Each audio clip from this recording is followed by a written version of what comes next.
Alright, scratch that. I think it's more important as a beginner that you understand the importance of key poses. So we're going to continue in step mode for now.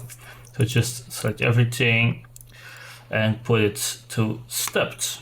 The reason I'm doing this is because it's important that you learn that your key poses must be very, very clean before you get into the spline mode, and it will have a lot of benefits to it because you're focusing to getting a pose really nice before an interpolation starts and all is happening at the same time, and you're going to get confused definitely in the beginning on what to focus first, and you will lose the track of hierarchy of changing controllers. Like for example, the biggest one is when you're changing pelvis, everything starts to move. So it's important that you have some clear idea of what's going on, and the best thing to do is to work in stepped, and then you will have a lot less work in splined.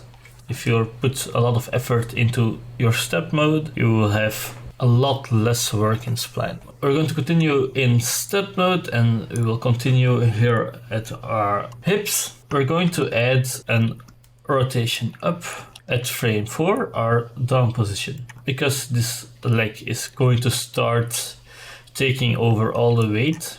It's going to be pushing the upper leg, and automatically our hips will rotate up, like so.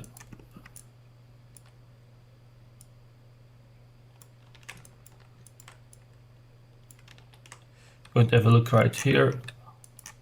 We can copy our frame 4 to frame 16. So, because frame 16 is also a down position. And then we have to do the other way around for the up position, which is frame 10 and frame 22. We're going to lower our hip a little bit.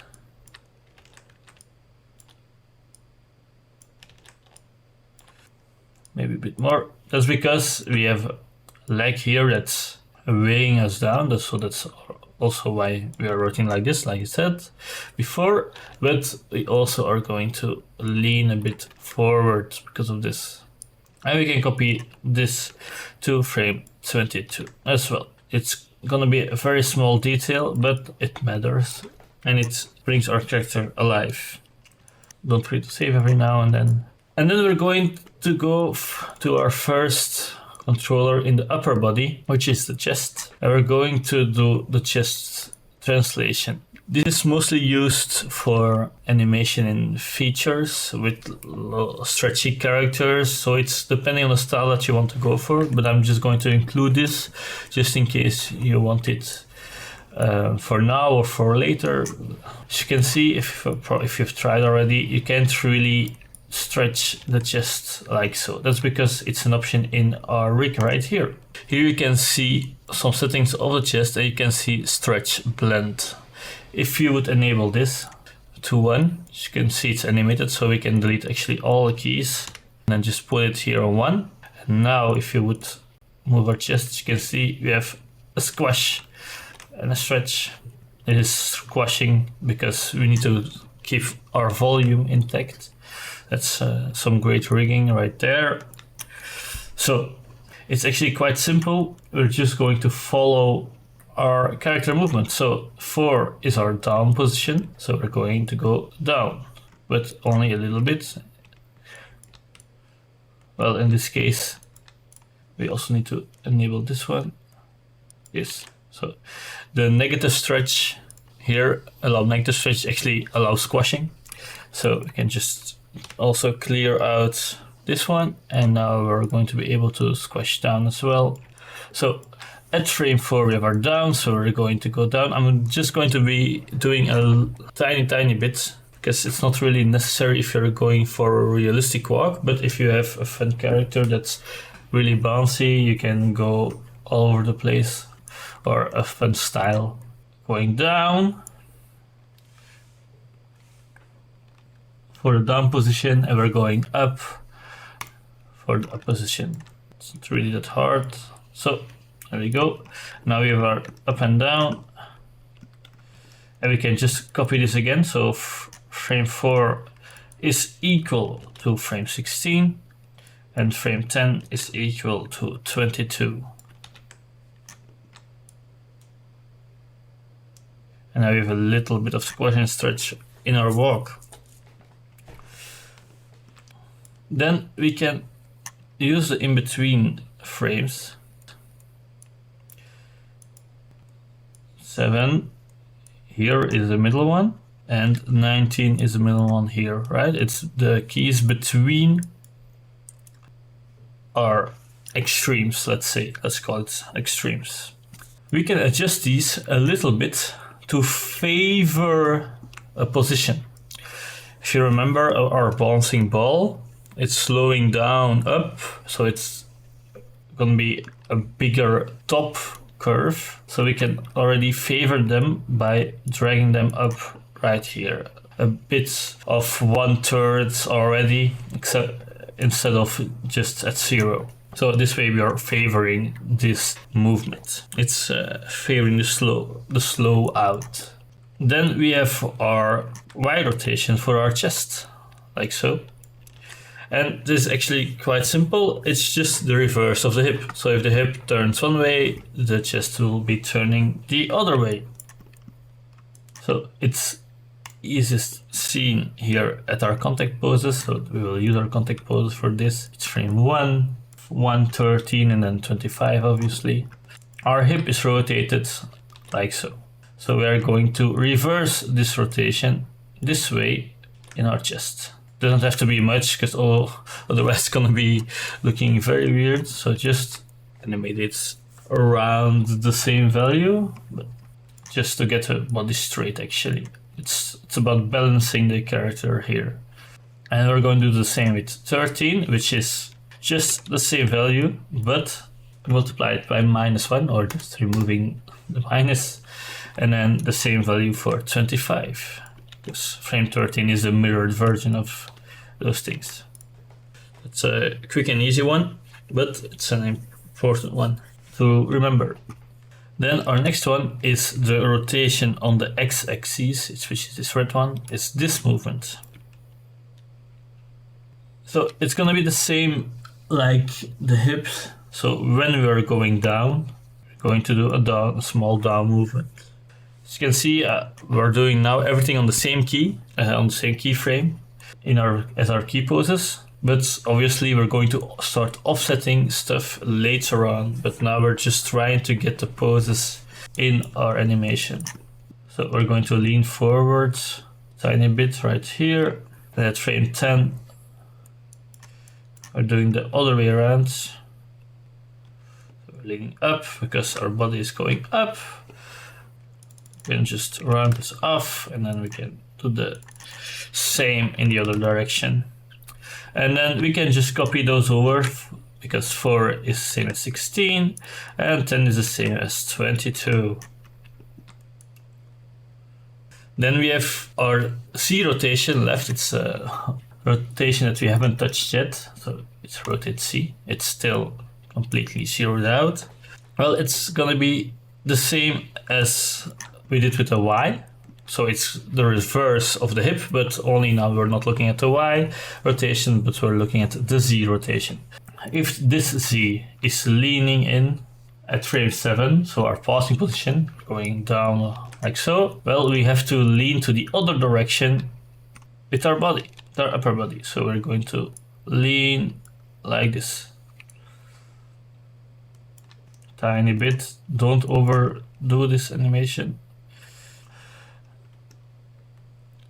And then at 19, so in the other passing position, we're just going to lean to the other side.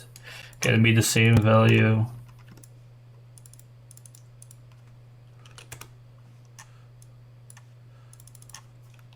So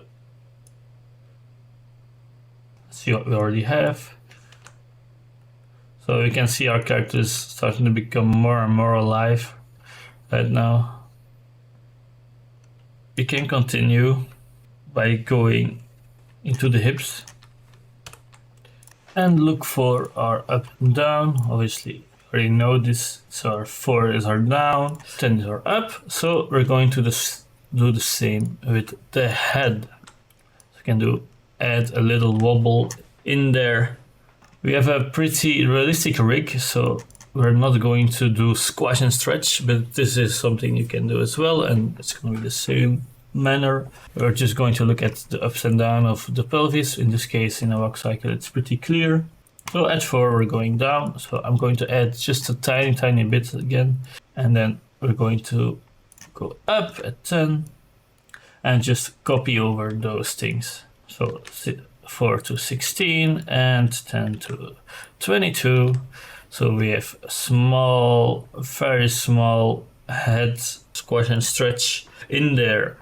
Next up is the rotation C for the head, just wobbling from left to right. Well, it's actually a bit of the same as before. We're just going to reverse the movement of the controller below it. In this case, we have a controller, the most important controller below it is our chest. So if you are leaning to one way, we're going to lean to the other with our head. At frame 19, we are going to, well, Michele's left side. So we're going to go to Michele's right side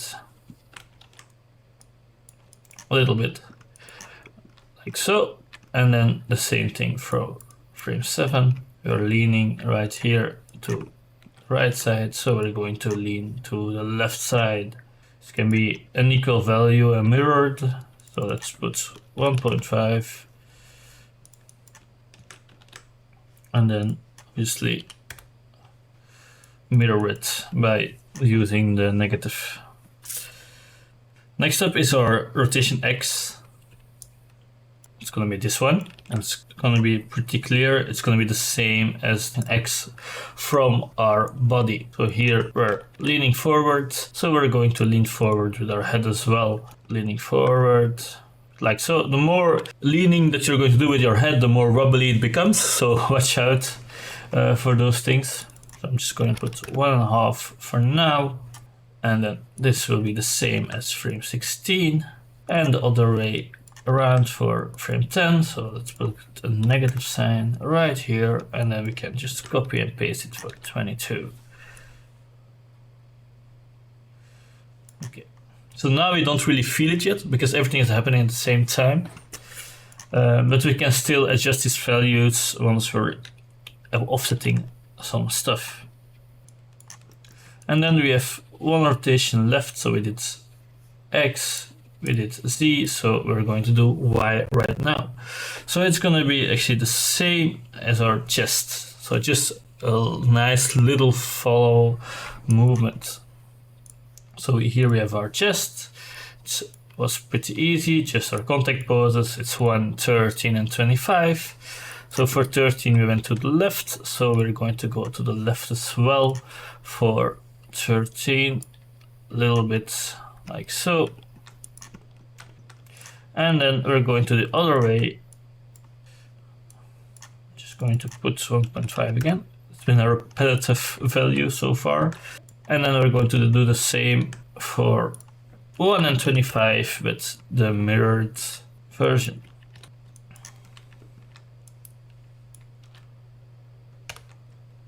So if we are hiding our controllers, we have already nice blocked walk, and your brain is going to start to fill in the missing frames because it knows already what you're trying to achieve. So that's pretty nice. So okay, let's pause and then continue with upper body by doing the arms. So the arms starts obviously in the shoulder. When we have our right foot forward, you can even see it in the reference. So here we have our left foot forward, the right arm is forward.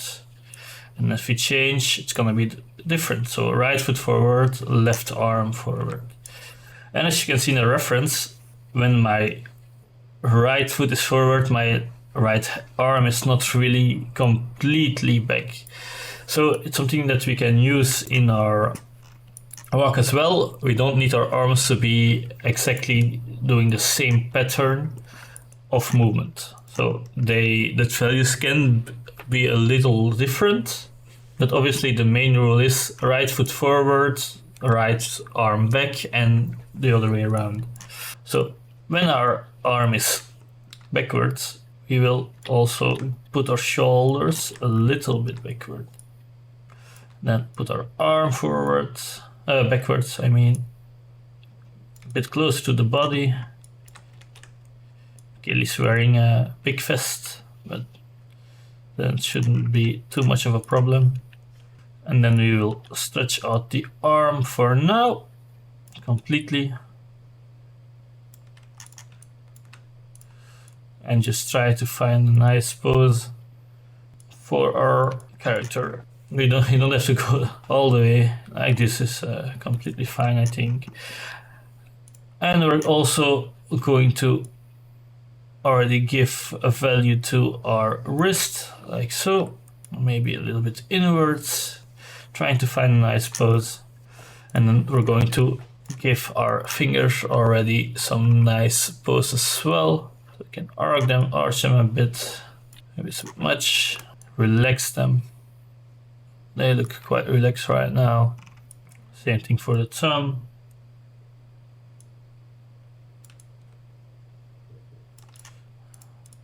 It's important to try to give this a nice pose, because this will be our continuation during the walk.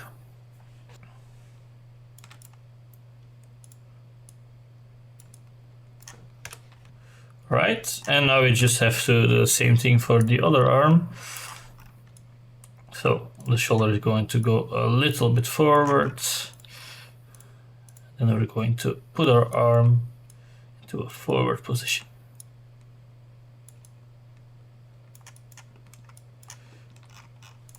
Can just move this a bit more back.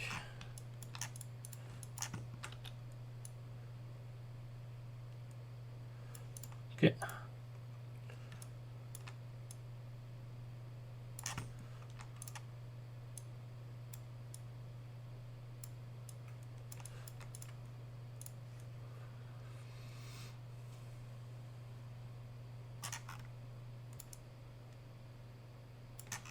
All right, I think this is some nice positioning already to start from. Maybe we can start a little bit back here. Okay, and then this position will be the same for our end pose. So just select your controllers like so. Might be even easier just to select all of them like this and then go up the hierarchy and then do the same thing the other way around.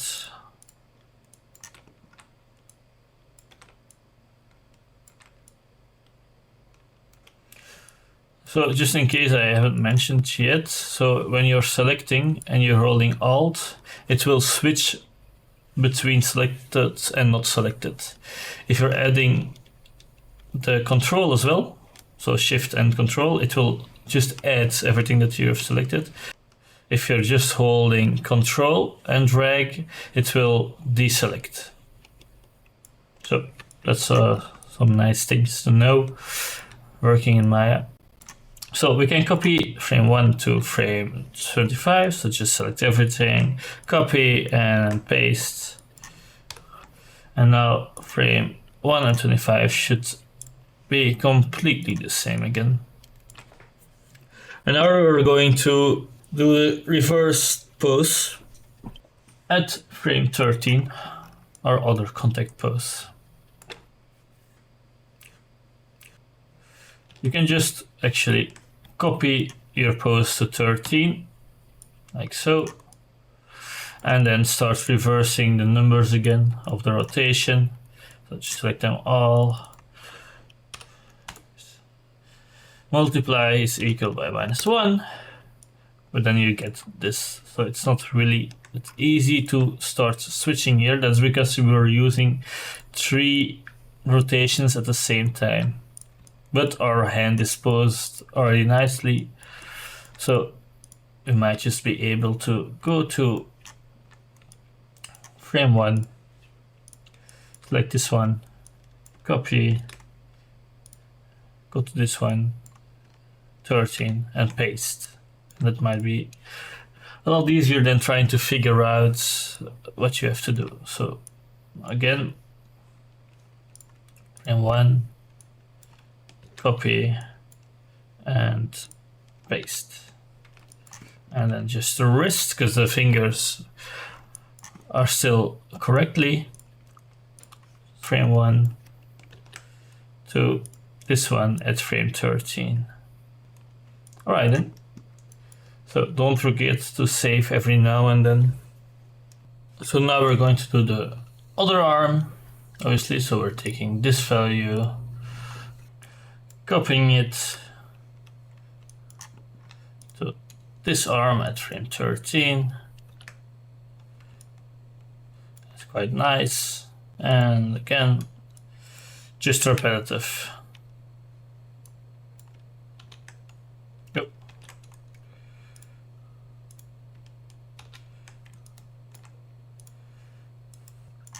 And don't forget the shoulders, obviously. So this one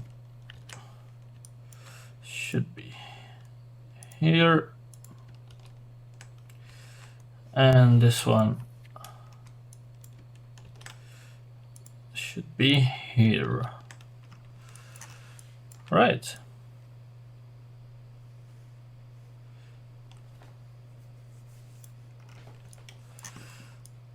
Now we can delete all the other in-between frames, obviously, because otherwise our arms will be looking a bit weird if they are going to this pose all the time. So just select them all again.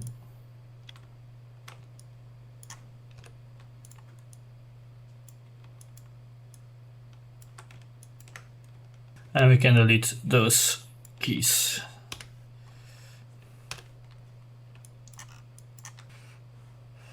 And we can even just set these to default and we can check them walking, if you really would like that.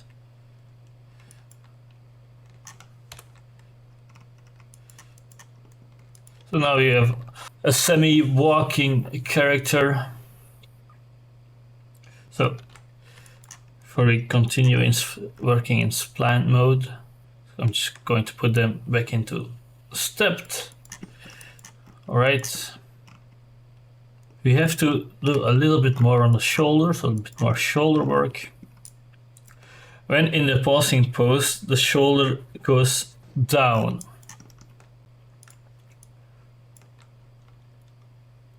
It should be going down. So we're going to look at our rotations.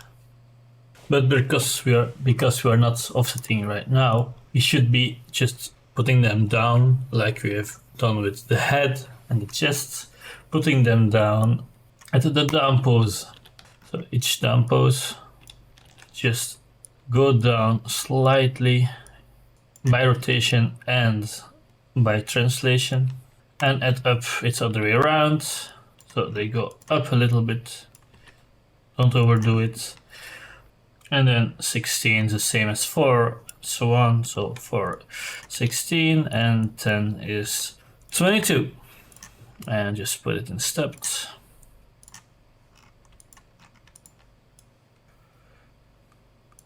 Okay. So now our shoulders are finished as well. So let's save. The only thing that's looking weird currently are arms, because they only have 2 positions. Well, 2 different positions, but they have 3 positions. It's on 1, 25 and 13, so that's why it seems everything is moving except them.